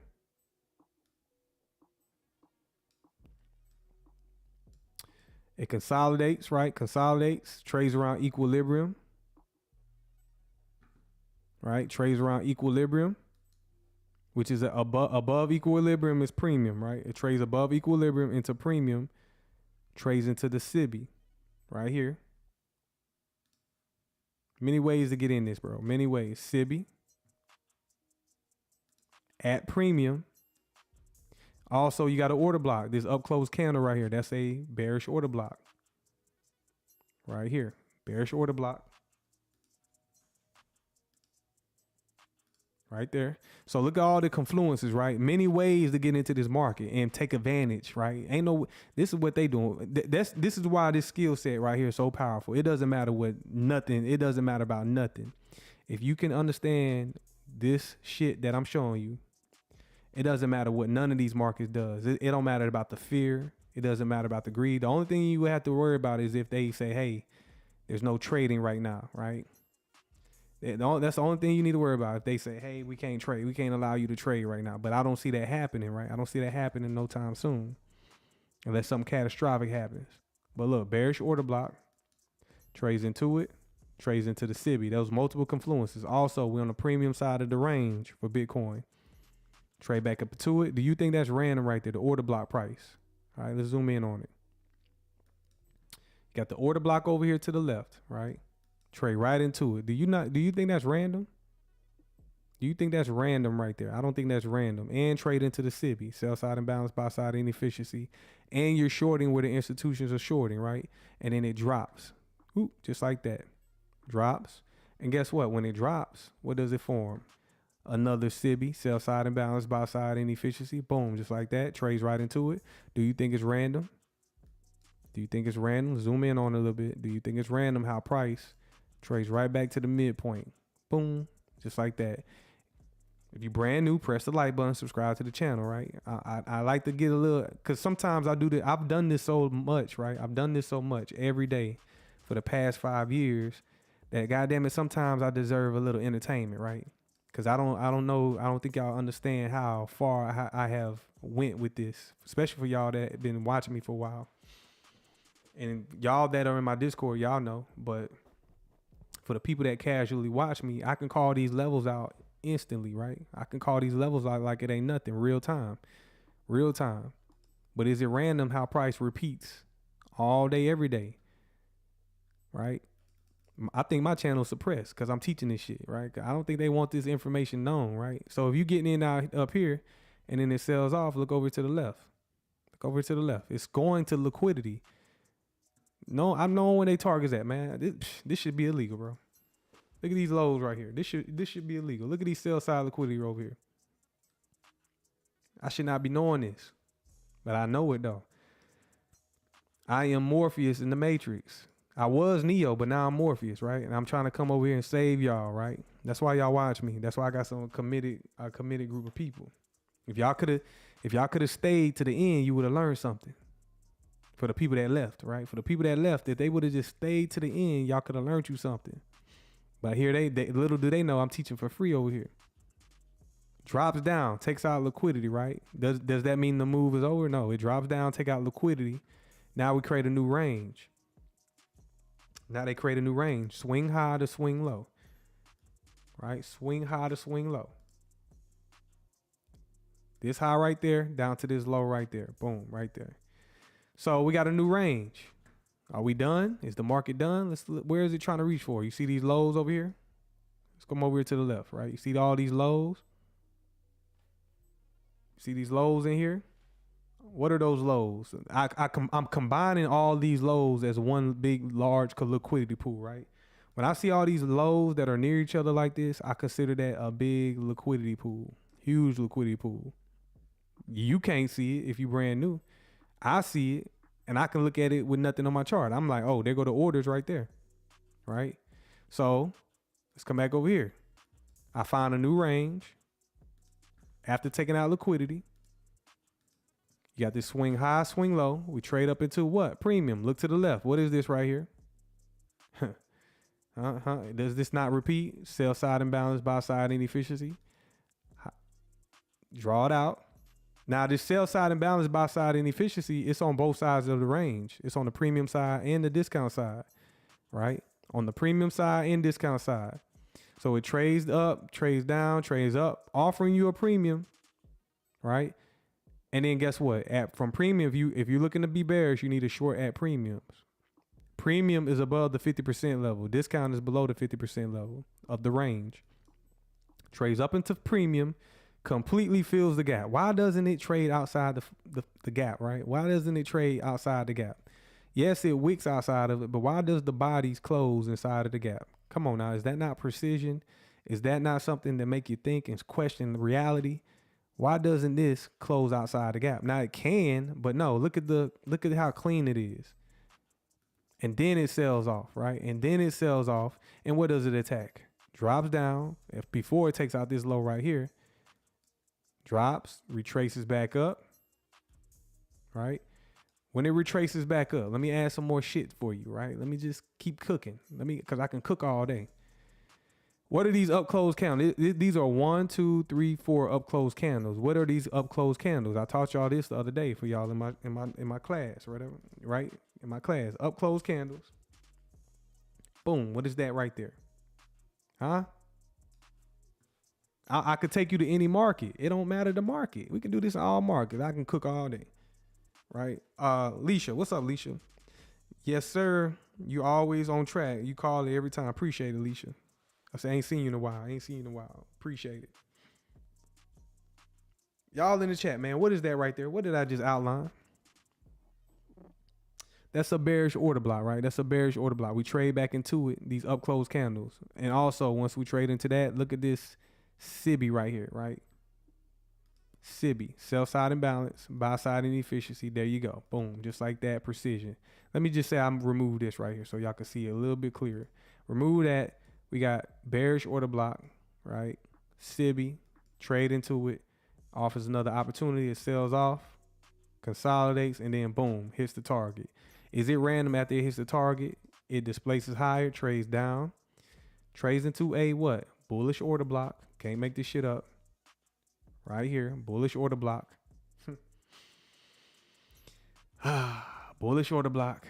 If y'all, shout out to y'all, man. Appreciate y'all joining. The ones that like to learn. Y'all see the value in this. Bullish order block. Boom, we buying it back. What is smart money doing? They shorted it. Now they're buying it back. Entry. Displacement up. Trade back down. What do they trade back down into? Let me clone this right here. Trade right back down into bullish order block. Right? This candle right here opens, trades right down into it. That's another entry. Rallies higher. Oh, guess what? You think they done? No, they're not done. They're stacking orders. Here goes another one. Bullish order block. Trades up, trades back down. Is that random? Huh? 3 bullish order blocks. You got the original order block. This is a propulsion block. And then here goes another propulsion block. Their propulsion blocks are still order blocks. Trades right back down into it. Boom, boom, boom. 3 times, goes. And when it goes, look to the left. What is it attacking? What are these highs in here? What are those highs in there? Those are buy-side liquidity pools, right? Minor liquidity. Just like that. Takes out the liquidity. Let me hide this right here. Takes out the buy-side liquidity right there. Right there, right? They're offloading these longs in here, right there. After they take off their longs, they short it back. But this time, we can't really see the details in here. So what you got to do is you got to go down to like a 5-minute. You got to start working your way down. Let's stay on the 5-minute right quick. So they take out liquidity and then it displaces. When it drops, right? When it drops, it performs a shift in market structure. It drops, takes out these lows. Soon as it takes out these lows after taking out liquidity, right? There's a pattern to this. It's not just random. We take out liquidity, displacement, right? When displacement drops, does it shift these lows right here? Yep. This candle right here takes out these lows. It trades back up. When it trades back up, consecutive up close candles. 1, 2, 3. That's 1 bearish order block, right? Bearish. Highlight this right here. Boom. Bearish order block. And for precision, right, you can use this BISI, which turned into an inversion fair value gap right there. Come on now, precision. You're getting a deeper shorting opportunity. Trades up into it, boom, right? And then for more precision, if you want to just get hyper, ADD level, right? You got a small little SIBI right there. You can add that as well, but you can include it in the inversion gap. But this SIBI right here, boom, just like that. That's not random. Not random. It's coded in price. See how it trades right into it? It's not random. And then it consolidates. And then it drops again. Right? It drops again. So now here it is right now. It's just here it is at this moment. That's Bitcoin, right? I just gave you a whole breakdown of Bitcoin. And when I zoom back out to the daily, it's like none of that happened, right? It's like none of that shit happened. None of it happened. Because I'm sifting through the matrix. I'm showing you how to float through the matrix, right? How to make money through the matrix. Ultimately, on the daily, I see Bitcoin coming down and taking out these lows in here. I see Bitcoin coming down and take out these lows in here, right here. There's a lot of liquidity down there. I'm interested in them coming down to seek liquidity on the higher time frame. So that's what I'm interested in on Bitcoin, right? Am I talking about long term? No, I'm talking about what's going on right now in price, because that's all that matters. Because I'm a trader, that's all I see 9 days, right? I don't give a damn about holding nothing. You see what they do? Institutions get out. They got out back in January. They got out last year sometime. And these markets coming down. They letting retail believe and hope that we're gonna pivot. But they're gonna make these markets bleed, and they're shorting the markets. So why not get in sync with what they're doing? Make sure y'all smash that like button, subscribe. Appreciate y'all joining. Thinking about doing a X space, right? If y'all ain't follow me on X, come over here right quick. You know what I'm saying? And my link is in my bio, right? So if you go to my bio, you can get the link. But come over here, follow me on X, right? I'm over on X, and I'm over here, doing my live trade examples, right? Live trade examples. I did this one yesterday, right? $2,000 in 10 minutes. Come on, y'all want to see that? $2,000 in 10 minutes. I had to speed the video up. It's a 2-minute video, but $10,000 in 10 minutes. Let's see. $10,000 in 10 minutes. Just so you know, I'm not, I'm doing this real time, right? Real time. I got testimony too. Got people witnessing it. So I was trading the NASDAQ yesterday. The NASDAQ during the AM session. and I was waiting for an opportunity, and I see a SIBI that's going to form, and I take advantage, right? I'm waiting. There it is right there, SIBI. I enter. 20 micro contracts. How many points am I aiming for? I'm not even aiming for many points. Right? I think I'm only aiming for like 50 something points. I'm going to mark it out.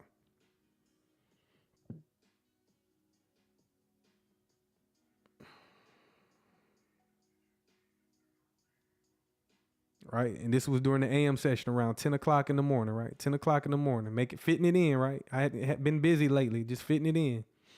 Got to find a way to fit it in, right?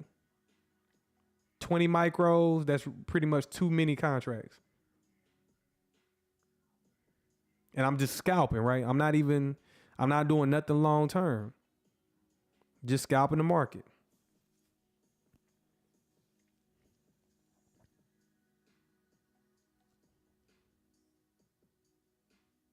Fit 53 points, right? A 53-point scalp. And if you missed my educational videos, I got a video how to make 40 points, how to do 40 points a day. 40 points a day will keep your employer away. You know what I'm saying? 40 points a day, keep your employer away. Just like that, out the market, right? Not even in there long. That took about 10, 11 minutes, right?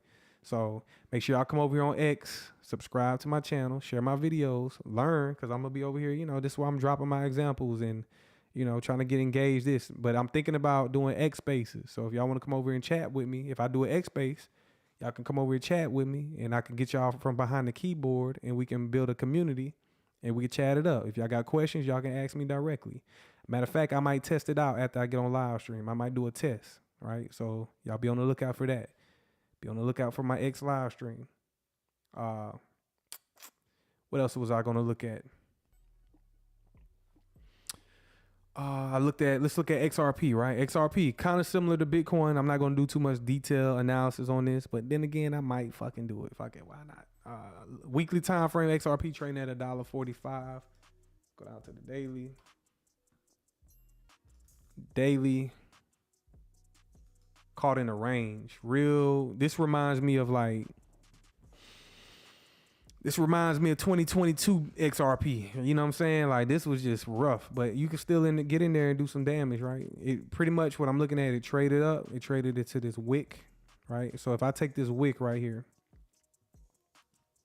you can measure this wick, and you can use this wick as a premium array. You can use that wick as a premium array. We trade up into it, traded to the 50% level, we rejected, and now we're coming down. I like these lows underneath the market, right? I like these lows under here to come get these lows. So I'm bearish on XRP. Let's go down to a 15-minute. When I say I like these lows, I'm primarily looking for liquidity, right? I'm looking at liquidity. I know where the orders are in the market. So here we are. It's too clean right here, right? You see these lows? Too clean. So I can see them coming in here and grabbing these liquidity pools right here. Right? I can see them coming in there and grabbing that. So that's what I mean by too clean, right? That's too clean. And that's at a price about $1.38. Yeah, it's realistic to see XRP come back down to $1.38. Yeah, I can see that. Right?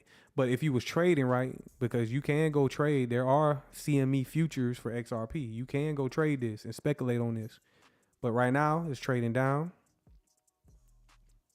Trading down. What I do see is I see a Dilling range from this swing high down to this swing low right there. Let me show you. Swing high, swing low.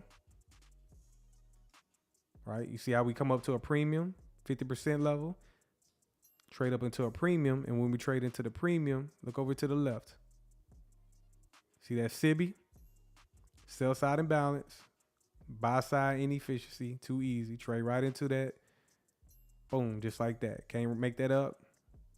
This is a 15-minute. Let me change the color on that. Trade right into that 15-minute. Let's drop down to a 5-minute. 1 minute. On the 1 minute time frame, trade up, trade down, trade back up, retest, and then we displace lower. On the drop lower, we create a SIBI. right there. If you were shorting this, you get in right there. It comes down again. It forms another SIBI right there. And then it drops again. What does it do? Take out liquidity right here to the left. Takes out the liquidity, but it retraces up. Comes back up into a SIBI. See this? Real time. Sell side imbalance, buy side inefficiency. It's a pattern. It's just patterns, man. Patterns. Coming back down. And what would it be aiming for? What am I aiming for right now? I want to see it come down and take out these lows right here. You got some sell side in here. I can see it dropping down, grabbing those lows right there. Is it going to do it right now in this moment? Now you got to stick with it. It's currently 10:19 p.m. So it's the Asia session. And yeah, it probably could come down here during Asia. Come grab these lows right here. Right? So if I was trading this, I'd be getting in right there and I'll be getting out right here. Scout. Just like I just showed you in my live trade example. Huh? Shout out to the people that stuck around, man. Shout out to the people that stuck around. Y'all know what it is. Y'all know what time it is. All right. I'm still learning YouTube at the same time. I'm still trying to learn YouTube. Trying to get, you know, because this right here, right, this can be very dry unless you into it like me. You know, this ain't dry for me. I can understand why it could be dry for somebody, but for me, this ain't dry at all. Cause I see money flickering all day, every day. I see the numbers like I see ones and zeros. I see ones and zeros. So for somebody like me, this never gets boring for me, right? And the more I do it, the better I get. But somebody who's like on the fence, a lot of people's on the fence about this. This ain't for everybody, right? But if you chosen, you chosen. If you're the chosen one to learn this, you're the chosen one. You're gonna know if you're the chosen one because you're not gonna let nobody get in the way of doing this. And you can see precision, right? Precision and technical. Let me come to my X. That's what I put in my bio in my X, right? Y'all come follow me on X. But y'all see what I say? Price action specialist and market technician. I'm not just giving myself titles, bro. This is a real thing. This is a real fucking thing. Price action specialist. Market technician, technical analyst, right? That technical analyst side is me doing the speculation with the global geopolitical events. I'm outlining longer term perspective. But what I'm showing you right now on XRP and all these charts is market technician, price action specialist, right? I'm not giving myself titles for no reason. God damn it, this is exactly what I'm doing. I'm a technician. I'm a specialist. And I can do this in any market that I choose to, right? This right here is technician work. That's how you got to view this. This right here, when I'm outlining these SIBIs, I'm showing you, hey, it's going to draw here. That is technician work. So that's how you got to view yourself. You're a technician, right? The analyzing part is the higher time frame stuff and looking at other markets. The technician side is draw on liquidity, market structure shift, fair value gap entry, liquidity draw for take profit. That's the technician side of it. It's a set of rules, right? So only a few are going to be able to be technicians, right? And I'm one of the chosen few. Are you going to be one of the chosen few? Y'all press one in the chat. Are you going to be one of the chosen few to actually take this on, you know what I'm saying, and make it a lifestyle? Because guess what? This shit with me forever. As long as God willing, as long as I don't lose my mental capacity, this shit is with me forever. I will never lose this until God say it's time to lose it.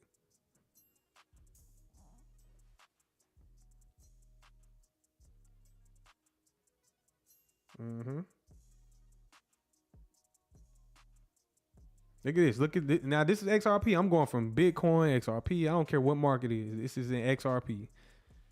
XRP. What's up, Lenny? Lenny, yup, you the technician.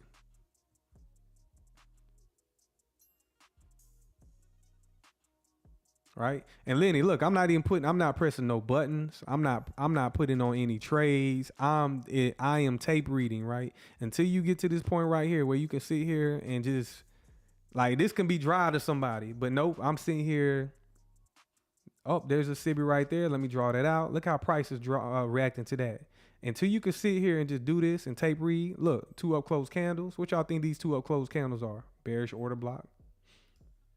Bearish order block. Come on now, it just became activated. Just became activated. Watch it trade into it. Not random.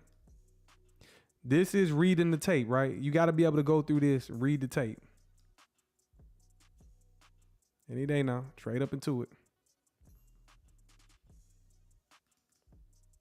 Or not. I'd rather see it just drop and not trade into it. I prefer that.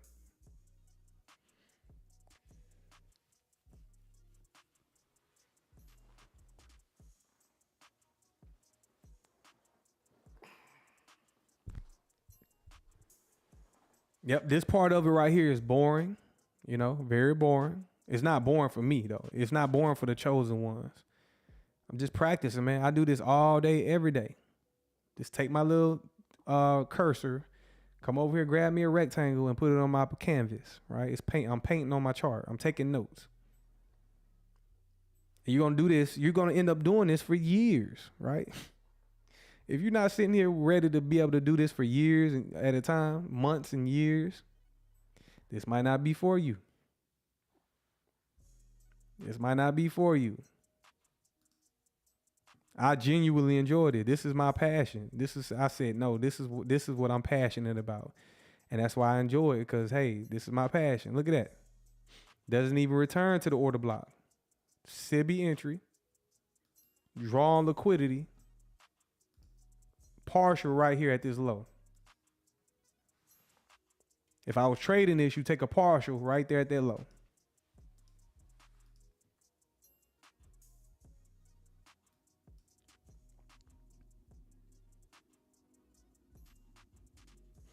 And Lenny, you notice like this is clean, man. This is clean. I wish the damn NASDAQ would be a little clean like this, but I've learned to grow in that, in learning how to trade high resistance conditions. Right? I've learned how to trade in high resistance conditions, so it doesn't really affect me like it used to, but this is very clean. It's very slow. So for y'all that like to, I think Daryl, the rally, this is your session right here. This is your session right here. If you was trading any market, whatever, Asia, because you work during the day, you're on the West Coast. This is your session right here, the Asia session. Get it in. What time? It's 10 o'clock Eastern time, 9 o'clock my time. So it's about 7 o'clock your way.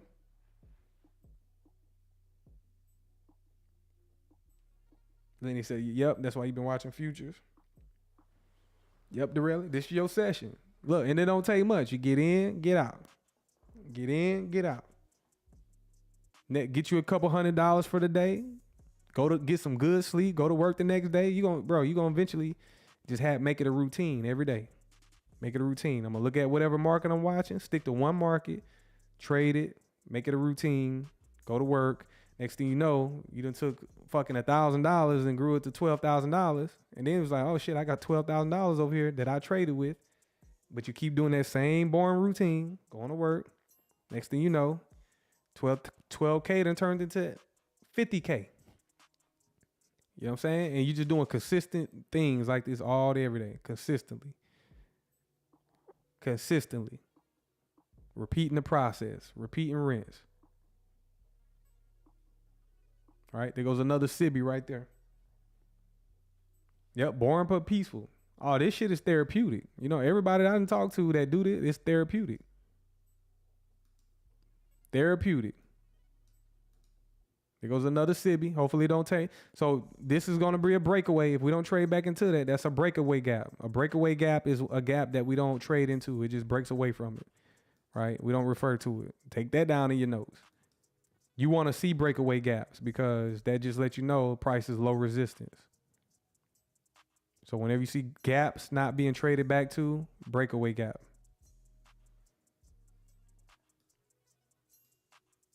All right. But even if it returns back to it, that's okay as well. It's just going to try to make some of it efficient. So it's not like, don't demand that we see a breakaway gap, but get happy when you do start seeing them, because if it starts breaking away, that means you about to have a low resistance liquidity run. Y'all smash that like button for me. Subscribe.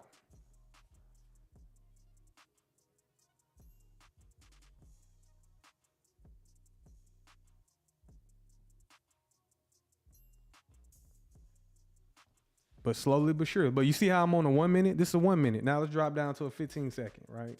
There's setups on that 15 second. Go down to a 15 second, right? Look at that right there on the 15 second. Let's say you can't get an entry on the 1 minute. You can go ahead and go catch up on the 15 second. On the 15 second, here you are right here. Sibby. Huh? Sibby. 15 second Sibby. There was another one right here. 15 second Sibby. You can make it a little bit more exciting. 1 minute might be a little boring. We can make it a little bit more exciting, right? Look, if we break this candle down, if we break below this candle, bearish order block.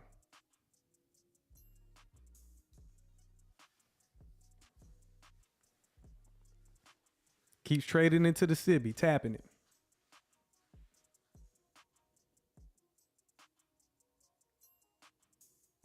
There it is. Trades into it.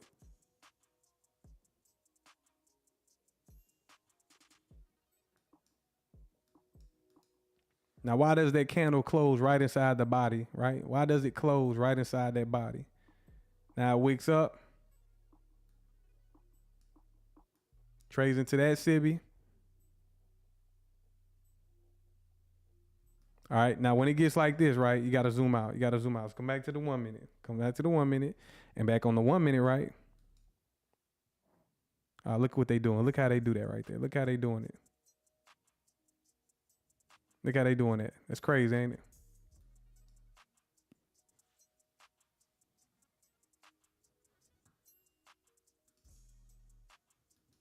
So the 15 seconds are working, but it's a little bit too volatile. That when it does that on the 15 seconds, you got to zoom out a couple time frames. So I'm back on the 1 minute. 15 second is too volatile. So because it wicked through those 15 second candles, but it still used them. And now it's coming down. Draw on liquidity. Price always seeks liquidity. That's the number one thing it's trying to do. It's always trying to seek liquidity. Right? Always trying to seek liquidity. Let's go back down to the 15 second. So yes, the 15 seconds worked, right? Those candles worked. Got a Sibby right here. And you got these series of up close candles. Maybe I need to use the 30 second. Let's go down to the 30 second.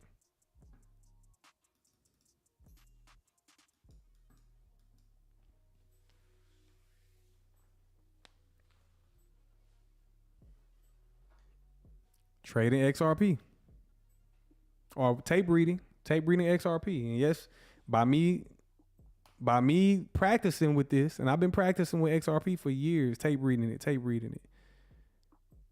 When the time comes that I can trade, which I can trade them now, but I'm waiting for regulations or whatnot. But when the time comes, when I'm able to trade XRP, everybody's gonna be caught investing in it, getting caught up in bear trends, bear markets. And you're going to be able to be coming in here shorting the market. Nobody out there thinks, oh, let me short XRP. Nobody is thinking, let me take shorts on XRP. Everybody just think XRP going to the moon. Nobody sit there and think like, hey, maybe I should hedge this and short it and make just as good as money as you are going long in it in the spot asset, in that spot asset. Let me go short in this. Same concept apply. I just simply see the market differently, right? I don't see a market. I'm very universal when it comes to all these markets. I look at it universally. I see money going down. I see money going up, right? I see money in both directions. And then like traditional investors, they probably see it just one directional. Look at that. Boom. Just like that. Hits liquidity. Right? You watched it outlined. It's kind of low resistance. Next target. Next target. If it can get there. Let's see if it wants to get there. But let's say I shorted up here, right? I definitely pull profits right there. And then this line right here, which I think, what is that?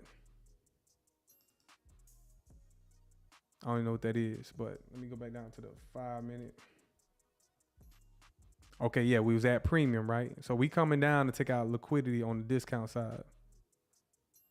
Yep, coming down to take out liquidity on the discount side.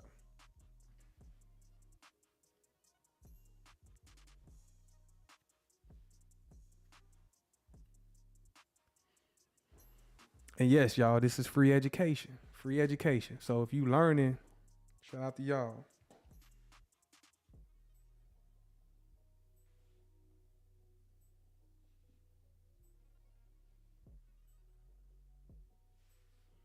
But y'all pretty much get the point, right? Y'all pretty much get the point. There goes the draw on liquidity. I'm not gonna sit here and watch it dry. You know, you do that on your personal. Like trading is an independent, you know, it's an individual thing. So, you know, I'm just showing y'all some demonstrations. It might want to come down here in a minute, but I'm not gonna sit here and watch it dry. You know what I'm saying? This ain't one of those sessions. Also, look, y'all, look, it goes up. Look to the left. What kind of model is this to the left? What kind of model is this to the left when it rallied higher? Y'all let me know in the chat. What kind of model is that?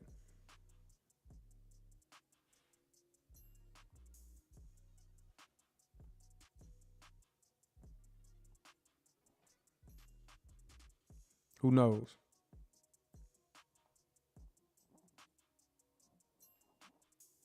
Which model is that in the chat on the left side? When it went up higher, which model is that?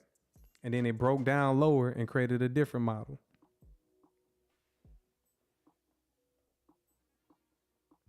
Yep, Dorelli, that's a market maker buy model, right?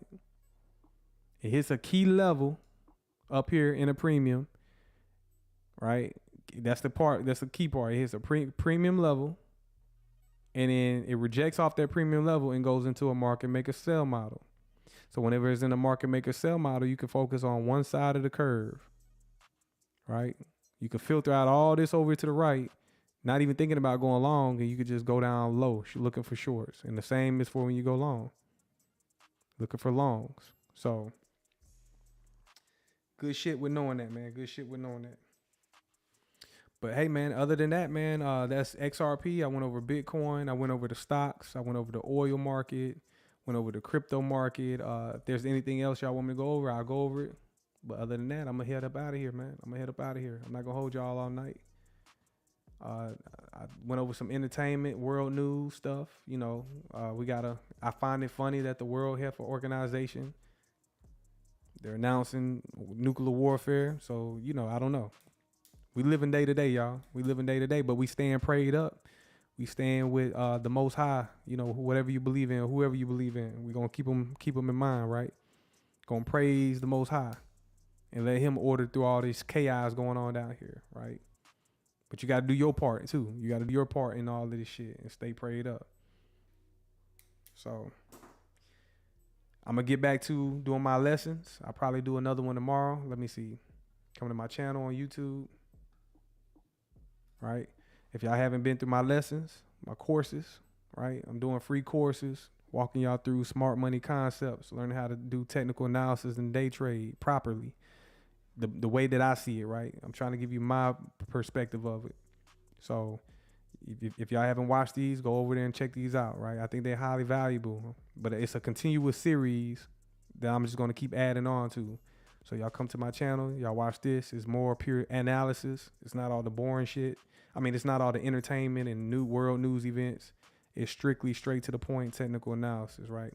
So I'm still trying to discover myself as a YouTuber. You know, I'm trying to discover myself. You know, I try to add in a little entertainment here, a little world news. I'm trying to be a news source at the same time, at times. Not all the time, but sometimes. Because this right here is very comprehensive. This right here, these courses, this ain't for everybody. I already know that. And YouTube is hard to scale, right? It's kind of hard to grow on YouTube with dry content that's educational, unless your shit just popping. But learning technical analysis the right way is one of the hardest things people can do, and people just don't have time for it. So I try to bring in different concepts, and I'm still learning. So if y'all haven't watched these, come over and check them out. And like I said, if y'all haven't followed me on X, y'all come over and follow me on X. I'm trying to grow my X account. But I appreciate y'all joining this evening. I will get back live doing my regular trading analysis. But Appreciate y'all joining this evening. I'll catch y'all on the next one. Peace out. And I'm not gonna do it today. I'll do the X space. I had to set it up because I'm still trying to learn X spaces. So I'm gonna set that up, and then y'all feel free to join whenever I do it. But until then, I'll catch y'all on another one. Peace out.